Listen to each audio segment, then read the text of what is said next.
Hello, this is Julian with Coffee Reviews, and today we will be reviewing the Nyeri Thunguri Natural Processed Kenya from Moby Coffee Roasters. And there's the bag right there. And Moby, based out of Shanghai, China. And this is their second ever appearance on this channel, having recently reviewed the Arbogona Alto Allura Station, a wash-processed Ethiopian coffee. And in that review, I mentioned that we'd be reviewing one of Moby washed and non-washed offerings, with this one acting as the non-washed representative. And what's always been really interesting about natural processed Kenyan coffees is the success rate that I've had with them, given that I do have a very strong preference towards wash processed coffees, and Kenyan coffees aren't even my favorite African origin. So it's interesting just how much success I've had with natural processed Kenyan coffees, and that's one of the main reasons why I very much enjoy reviewing them. So it'll definitely be interesting to see how this natural Kenyan turned out, as this right here is day 49.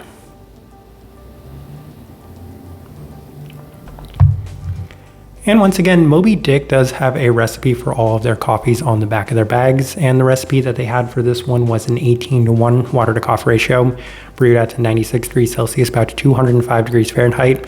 And that is the recipe that we did opt for with this coffee as well. And our preferred brewed method for this coffee was the Chemex, which does indicate a more medium grind. Roast profile for this coffee, as mentioned in our previous Moby review, this one did feel just maybe a little bit more developed, and it could have been a result of the processing to this one, given that this one is a natural and the other one was a wash processed coffee. Even then, the comparison that he did have with Fried Hats does seem to be pretty apt once again, as I can say that it's probably a little bit lighter than the Omni Roast experiences that we've had from Fried Hats in the past. So for the most part, it probably falls somewhere between the filter and Omni profile that Fried Hats has. And even then, we can say that's probably still on the slightly lighter side of things by most standards and metrics. With all that out of the way, let's go ahead and start discussing this coffee. Day 26, first impression through the V60, and the coffee was presenting in a heavier and more intense sense, in line with the listed grape gummies, as it's primarily dark berry fruit forward. Additionally, there's a fair bit of some red berry characteristics, as the coffee doesn't seem to have the best level of clarity to start with. So this first impression is what's usually my concern when it comes to processed coffees of any origin. They might be a little bit too heavy and overbearing to work with, and I was immediately concerned that was going to be the case with this coffee, even with it being a natural processed Kenyan coffee. So mixed first impressions. We move on to day 29 as we opted for the Chemex, and there was a similar sentiment this time around, as it feels like some adjustments are needed to this one, as the coffee does feel like a generic processed Ethiopian coffee with a fair bit of some heavier berry qualities to it. Nothing overly defining as of this moment, with plenty of the dark berry aspects, those grapes specifically remaining the most dominant characteristic to this one. Day 32 through the UFO brewer, and the coffee is a bit toned down in comparison to some of the earlier days, as it was offering a little less fermentiness, but still plenty of the intense berry qualities in that grape-like sense. So once again, another just okay day. These first three impressions weren't anywhere near the expectations that I did have for this coffee going into it. I feel like this is much more what I would expect for natural processed Kenyan coffees if I haven't had such great success with them in the past. So this one did feel a little bit of an anomaly based off these first couple of tries. Day 35 through the V60 with Moby recipe, which is again that 18:1 at 96 degrees Celsius, and the coffee was surprisingly the best that had been to this point, offering a much cleaner presentation in line with the listed berry qualities in a much better defined sense. So a much more clear sweetness, as the berry and cherry qualities are both presented in a significantly less fermenty sense. And I can't really explain this one because all we did was lower the concentration of this coffee. So it's a slightly higher extraction to this coffee. And in theory, you'd expect that maybe it would increase the overall fermentiness or heaviness to this coffee, but no, it went the complete opposite direction. And I was starting to see glimpses of the potential that this coffee did have. And on day 38, we went back to the Chemex, and the coffee continues to perform well with Moby recipe. So I was stumped, but I will happily take it, as it's offering a more gummy-like experience that's in line with the listed notes they have on there. What is it? Grape gummies, I believe, is one of the flavor notes that they do have. Listed darker berry qualities continue to remain prominent, as the coffee has a solid level of cleanliness, even some plum-like stone fruit, so some darker stone fruit characteristics to this one as well. And as of this moment, I've just seen a complete shift within this coffee. It could have been maybe it just needed a little bit more time, maybe it just needed a little bit lower of a concentration, but whatever the result was much improved from the earlier days. Day 41 through the V60 with Moby Dick's recipe. And there's a little bit of inconsistency to this coffee, but once again, given that it's a 100-gram bag of coffee that we're working with and smaller doses, fewer of those doses as well, it can lead to some slight inconsistency as it's not quite as good as the previous days. A little less clean with a slight bit more of the heavy fermenting qualities in a candied sense, but in comparison to the earlier days, it's still improved. Strong, dark purple, red vibes as it still does have a pretty notable intensity to it, if maybe not to the same extent that it had been on some of the earlier days. Day 44, final notes we have through the Chemex with Moby Dick's recipe, and the coffee is a little bit better. Not quite as good as the previous Chemex day, but better, as there is more of the fermentiness in an almost what I would describe as kombucha-like sense. Outside of that, there's plenty of intensity to the berry qualities as it does settle well, cooling down into an almost liquid gummy worms mixed berry sweetness, all presented in a syrupy sense, as there's definitely a fair bit of body and texture to this coffee. It does settle well, offering plenty of those characteristics to it, and also a pretty solid level of definition, cleanliness in general. A little bit of a citric brightness and an even purple plum mango attribute, but very sweet in the listed berry sense. So a very intense coffee with a lot to it as well, which is also in line with the experience that we had for the washed Ethiopian coffee from Moby Dick. All right, let's go ahead and put up the tasting wheel so you can see what we're getting.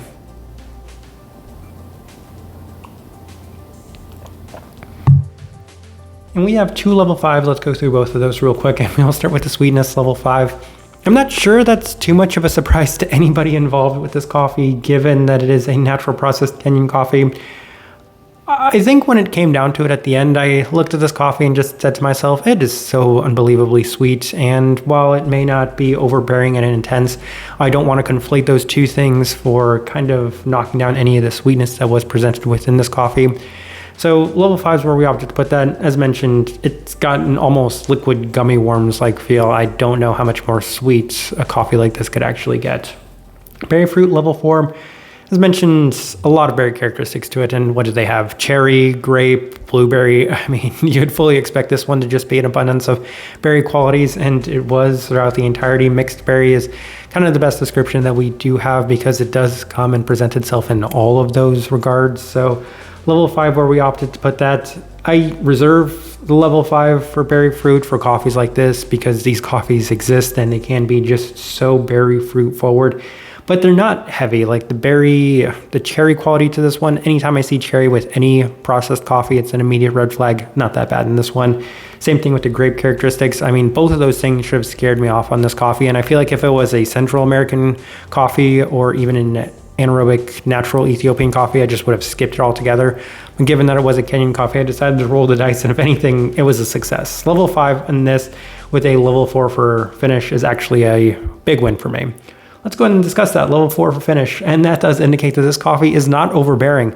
You are not tasting this coffee for a very extended period of time. It does have a balanced and even finish to it, which is a miracle for coffees like this, especially given the heavy sweetness and intensity to them. So I will happily take that. Level 4 where we opted to put that. Acidity level 4. Pretty acidic. It's a Kenyan coffee at the end of the day, so you can see a little bit of that brightness throughout. I feel like I had some pretty interesting results in terms of the brightness, as at times it was on the verge of being a little bit heavier than I would necessarily like, but I think it did provide good balance to the very heavy level of sweetness to this one. So level 4 where we opted to put that, presenting in a slightly more citric sense. Florality level 4. They do have, pink flowers listed on here for this coffee, and I can see that it does offer a little bit more of that red floral characteristic that's common in a lot of wash processed Kenyan coffees, but in a much more intense sense. And it wasn't to the same extent that the overly abundant berry qualities were, so I did leave it there at the level 4 as it had plenty of it, but not to the same level as those very intense berry qualities. Handful of level 3s, we'll go ahead and start with the citrus fruit level 3. As mentioned, there's a little bit of an almost generic citric brightness to this coffee, which does give it some contrasting characteristics to the very intense berry quality. So level 3 where we opted to put that. Stone fruit level 3. There were 1 or 2 days where I could bump that all the way up to level 4. I did see enough plums. I did see enough of that mango, that tropicality. Both would present in an oddly defined sense to the point where it would be justified there at the level 4. Very fresh fruit forward a lot of the time too. So interesting in that sense. Just decided to leave it there at the level 3. Plenty of intensity in that sense regardless. Body level 3. I think that's Probably one of the big surprises is I was working with this coffee alongside of the washed Ethiopia from Moby Dick as well, and they both had a level 3 for body. This one, plenty of texture, very syrupy in that sense, but that Aragona was pretty close in terms of the body, so level 3 is where we opted to put that, and that's one of the main reasons, going back to that review, that it did score level 3. They were very similar in terms of the body experience.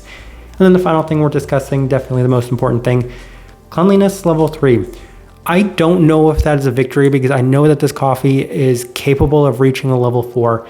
Those 2 intermediate days that we had with this one when we first tried out Moby Dick's recipe, I would, at the bare minimum, have it at that low level 4 for this coffee because it was void of too much heaviness, too much fermentiness to the point where I said, yeah, it's not going to be as clean as your everyday wash processed Ethiopian coffee, but it is about as close as you could expect for a coffee of this nature. So level 3 is where we opted to put it by the end, but it is on the higher side of the level 3 for whatever that is worth, but there's enough fermentiness to kind of hold it back and enough inconsistency to hold it back. But for natural processed Kenyan coffee, it's relatively clean. That's a victory in itself, especially given it's not overbearing while still offering plenty of sweetness and berry fruit.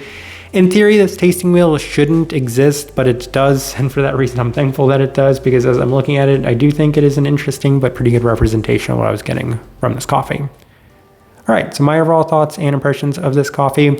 I feel like, in theory, I probably enjoyed the washed Ethiopian coffee a little bit more, not that much of a shocker, but this one was by far the more interesting of the 2 coffees, which is why I saved it for second. And the peaks of this coffee were extremely good, but that's something that I've also noticed from natural processed Kenyan coffees is that the peaks, the best way experience of those coffees are really impressive, even from a coffee roaster that I've had in the past that I didn't necessarily enjoy. Any of the other experiences, the natural processed Kenyan coffees at their very best have some just unique and fun experiences overall, and that was the case with this coffee. Like, at its high point, it was definitely better than the other experience that we did have from Moby Dick, and I wish I could replicate that more consistently within this experience, and if I could, then this coffee would be a very strong contender. As you might have noticed that natural processed Kenyan coffees do just tend to perform pretty well at the end of the year with us, as we've had some really enjoyable ones throughout the years, and this one's no exception to that, as at its very best, it's just such a wonderful experience.